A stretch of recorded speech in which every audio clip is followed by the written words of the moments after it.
Yo, what's up mga kasag, Sir QTV again, and welcome po pala sa aking YouTube channel. So kung bago lang kayo dito sa aking channel, please huwag mayang i-click ang like at saka subscribe.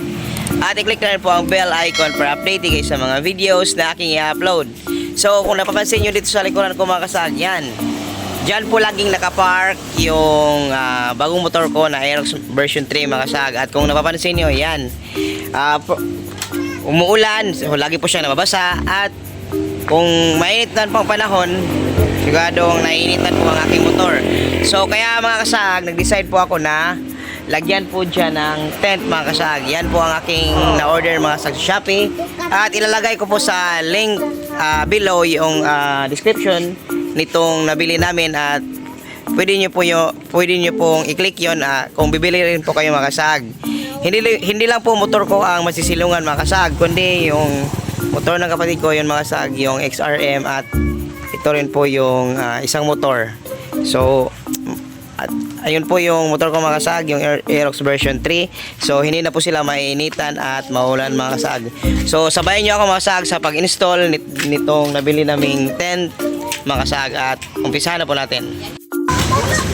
So bubuksan na po namin mga kasag.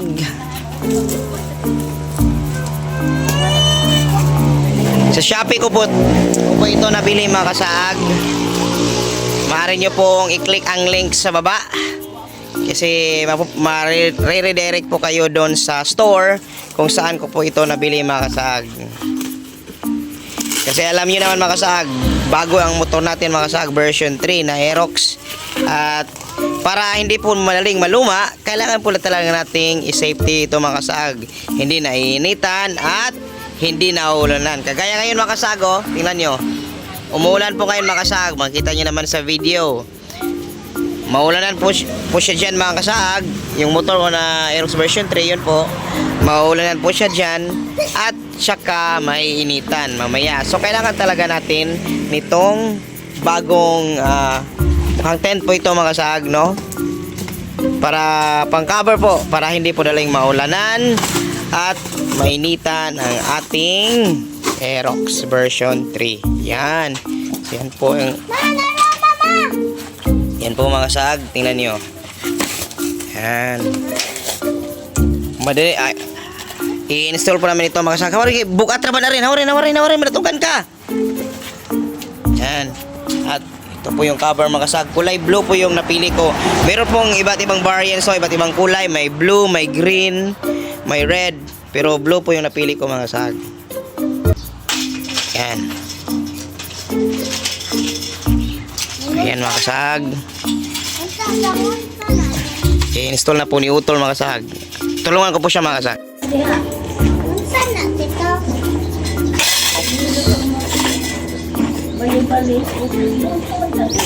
Pag-video na ano ay?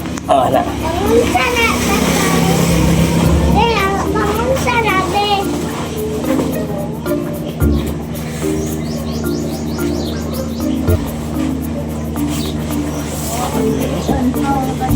Malaki po siya mga kasag. Tingnan nyo. Ayan. Mag-cover na sa magkade.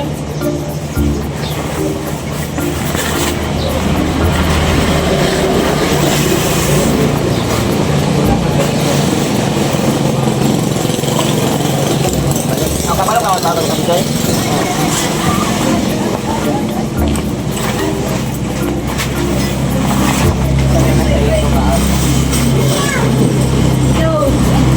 Nas kayo ba?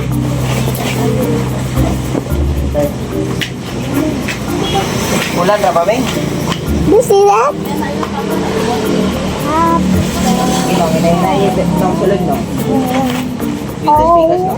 Hinay itong pirangin, no?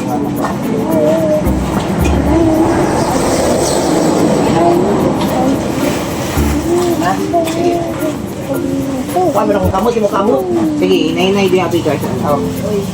Ang pikas dito. Sige, pikas na po.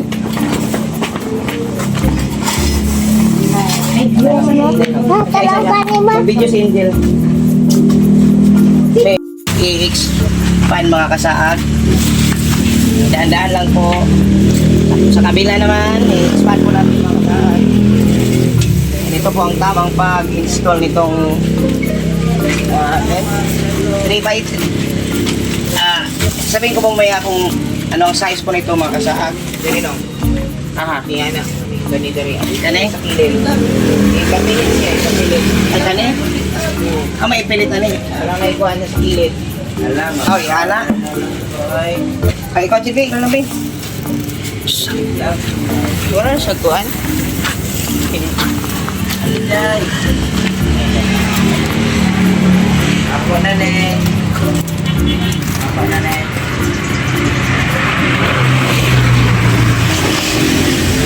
Hindi po sa pikas. Sapit ka, Bi.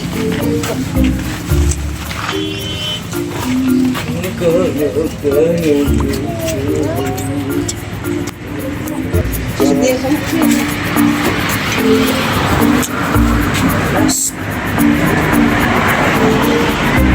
Ay, dali po sa pikas sa inyo. Di na ako po.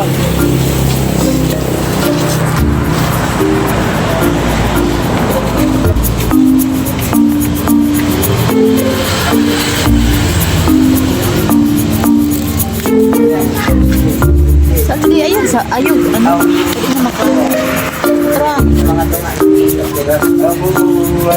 ato ha. sakto ba to? Buang po ka, natanaw ka, Gigi. Di alam ay gitu.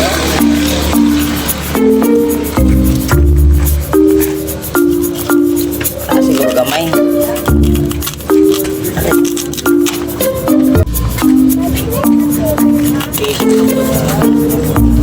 Ay, sos.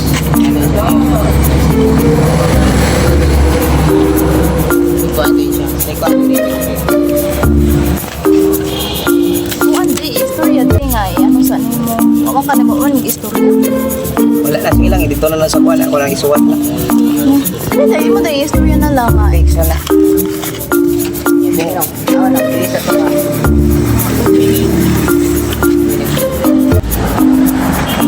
Video him.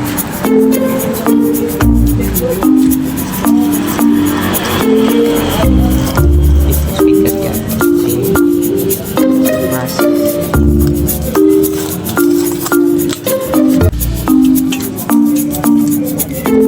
Ako naman isuwat sa text. Speakers may. Abi ako lang eh.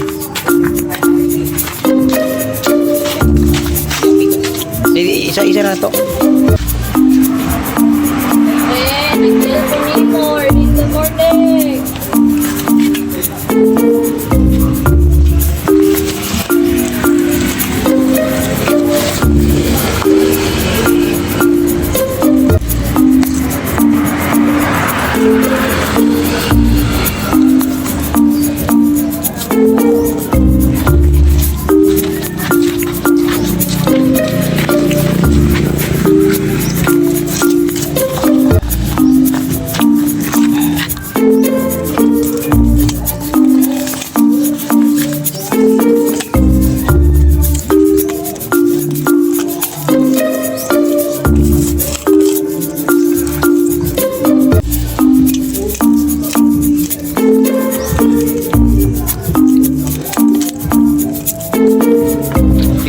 Yan.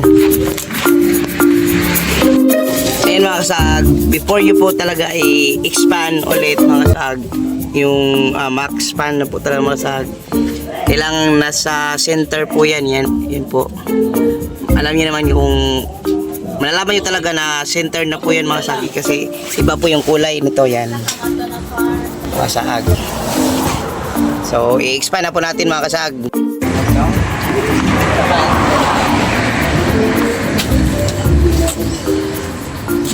So, i-make sure po natin lahat makasaan na ready na po siya para sa pag-expand.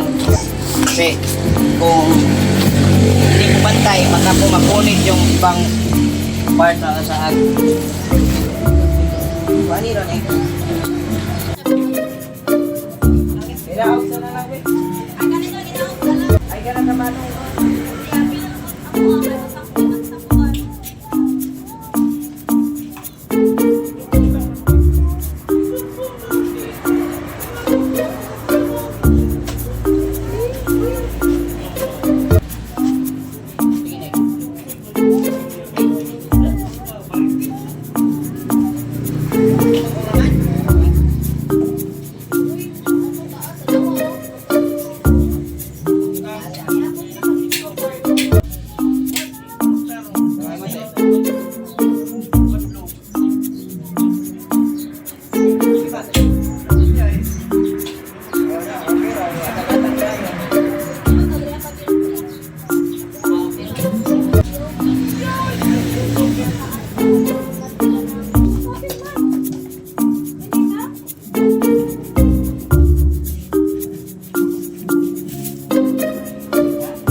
Ayan, tingnan niyo mga kasag, tapos na po naming install ang tent mga kasag.